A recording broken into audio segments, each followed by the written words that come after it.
I am walking, trying to get things progressing, moving, but basically I was having contractions last night, pretty much labor contractions, back to back, a few minutes apart, so I like talking quietly, I'm like shy. I was having contractions 3 to 5 minutes apart, like the whole night. So I came in the hospital at like 8 a.m.-ish. Now it's like 2, but I have not really dilated that much since I got here, unfortunately. So I'm walking around trying to get things going. Yeah, like I wanted to start this video earlier, but it's just a lot going on. But I'm probably gonna end up being induced, so they're gonna give me the medication, like Pitocin most likely, to speed things up a little bit, or get things, I shouldn't say speed things up, but kind of to get things moving. And I'm waiting for my husband to get here because my mom had to come pick up my son, so he will be here soon. But I'm just walking with my IV bag of hydration.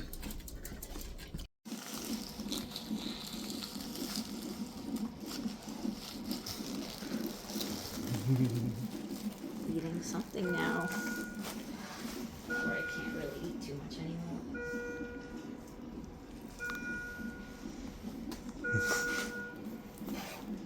So vegan, Italian food. Tired.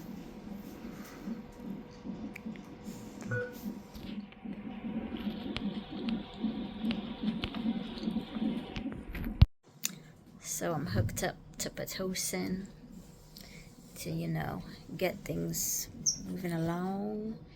And I have an IV for pain. He's eating some pudding. But I feel better with the IV that they're using for the pain relief, because I don't want to get the epidural quite yet. But yeah, because my back was starting to really hurt and stuff. We were just playing hangman. I don't know what word it starts with. A P. Starts with a, wait, is that a D or a P? Here comes a contraction. Ooh. This, what D? It's not too bad. Starts with D. Feel the contraction coming, but it's honestly not that bad as before. Hi. Hello. That's hi. I just got the epidural. Starting to feel good. I'm vlogging. I wish I could have vlogged more stuff. Like, I could have probably vlogged getting the epidural, but it's just a lot going on. But yeah, it's starting to slowly take all this contraction pain away. So what time is it? So I got here at 8 a.m. It's like already, it's so late. What time is it? 11 p.m. I progressed a little bit to like a 4, but well, it might be more now, but yeah, so yeah. Hello, so it is a few days later. Obviously, like you see, I'm not in the hospital anymore. But yeah, so I'm sorry, I wasn't able to get more clips. Yeah, I wanted to get a few more clips kind of with the labor process, like when I started actually having her, get a few clips, like but they said, I asked the nurse and I was like, oh, can I take a few like clips like when I push her out? Obviously, like not showing anything. But they were like, oh no, sorry, that's not allowed. I don't really know, maybe because the doctors are there, so they don't want to be on the camera. I don't know. But sorry about that. But I'm just going to tell the rest of basically what happened and kind of tell you my birth story, summarize. Well, you already saw part of it, but yeah, so I went, yeah, it's almost a week later now, or 6 days later. So I started having contractions, like back-to-back contractions. That was a Sunday night. No, actually Saturday night. It was Saturday night, the 15th of March, and probably at midnight, and they were like back to back, and they were like pretty painful, but I like waited. I was trying to wait, so I waited a few hours, and I was kind of seeing what would happen, because at this point I was 40 weeks and 3 days, or like almost 40 weeks and 4 days. But the week previous, like the week before, I had went into the hospital and I was having the same thing happen, but they sent me home because I didn't dilate. Like they kept me there a few hours, and I didn't progress with the dilation, so they sent me home. So I kind of didn't want that to happen again, so I was trying to wait. But I waited from like 12 a.m. to like 7, 8 a.m. I did not sleep because the contractions were like pretty painful, but like obviously like it's pretty hard to sleep with the contractions. So I went into the hospital Sunday morning, probably got there like 8, and they were like, okay, we're gonna check you. So I was like at a 3.5. So I had progressed like a little bit since the week before, I believe.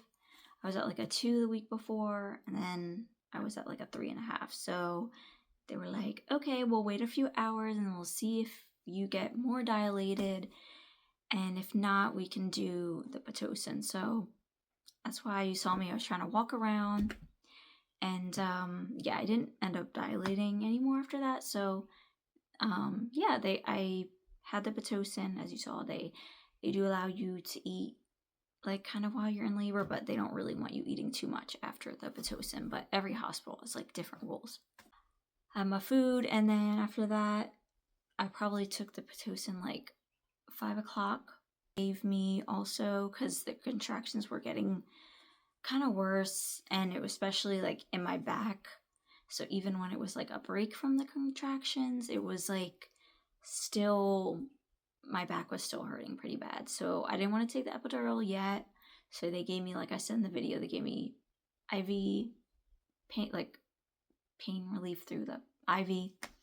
So it did help a bit, but it didn't completely like take all the pain away, but it definitely helped. So I was on that for a few hours, and then that like seemed to wear off by the time so they checked me again at like 10 p.m. and then it was probably like 9:30, 10, and I dilated from like a 3.5 to like a 4.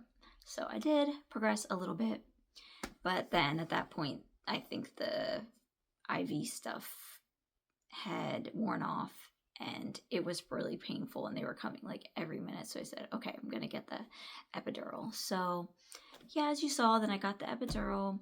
The epidural, in my opinion, was like barely painful. It just felt a little bit weird, but it was like literally over in like 5 seconds. So it was like not bad at all. So after I got the epidural, like I said, it was like around 10 p.m. I just went to sleep, or kind of rested. I don't know if I actually fell asleep. I probably did a little bit, but until like 10, and then they checked me again at around 2:30 a.m. and I was actually fully dilated to a 10. So they were like, oh, it's time to push pretty soon. So, and I also want to give some little backstory. So this is my second baby, and for my first baby, I actually had a C-section, and I did not have him in the US. I had him in Turkey, which is where my husband was from. And the reason that I had a C-section was, it's kind of weird, but the doctor there told me that they thought my pelvis was too small to have like, a vaginal birth. They were like, oh, the baby's not gonna fit. So in that pregnancy, they had told me probably he did like a cervical check, so I guess that's how he could kind of see how big my pelvis was. So he did that around like I want to say like 36, 37 weeks. And at first they were like, I don't know if you can do a vaginal birth, but let's see how big the baby is. And if he's not that big, like not over a certain weight, then we can at least try for a regular like vaginal birth. Yeah. But then when I went to labor there, they were like, nope, like they checked me again. They were like, nope, you're just gonna have to do a C-section because you're too small. So when I told that to people here, / like obviously mainly doctors, they were like, that's not really something you can say, that somebody's pelvis is too small, because the pelvis widens when you're in active labor. So they don't really know if really your pelvis is too small until you basically try to push the baby out. At that point, you know, they can say, okay, your pelvis is too small, or whatever, or you're not able to push the baby out for one reason or another. Let's do a C-section. So that was kind of icky, but that the doctor like kind of said that, but I don't know. It's C-section is very common there, so maybe also it's in part that like they're just used to that. But so my goal for this was to have a vaginal birth and not do another C-section. So yeah, so I was like kind of excited. Kind of excited. They were like, oh, we're at a 10 already. I was kind of surprised because it's only been, I feel like the epidural maybe helped things move along, because I went from like a 4 to like a 10 in like 4.5 hours. So then they were like, okay, it's time to push. Well, time to push soon, because she was like, okay, I'm gonna wait like 20-30 minutes because she had another person about to ready to push, but I think like the baby was like really about to come out. So they're like, I'll be back. The doctor was like, I'll be back in a half hour. And like the nurse in there was stuff is like there and stuff too. Gave me the button, and then I was like, what if, I was like, okay, but like, what if the baby just falls out? And they're like, oh, I don't think that's gonna happen, but you know, you're on the bed if it does. But she was like, push this button if you feel any pressure or like you need to push. I was like, oh, okay, but I really didn't feel barely anything because of like the epidural. I think they I don't know, it just really worked really good for me, I guess, or they gave me a good epidural because I didn't feel barely anything.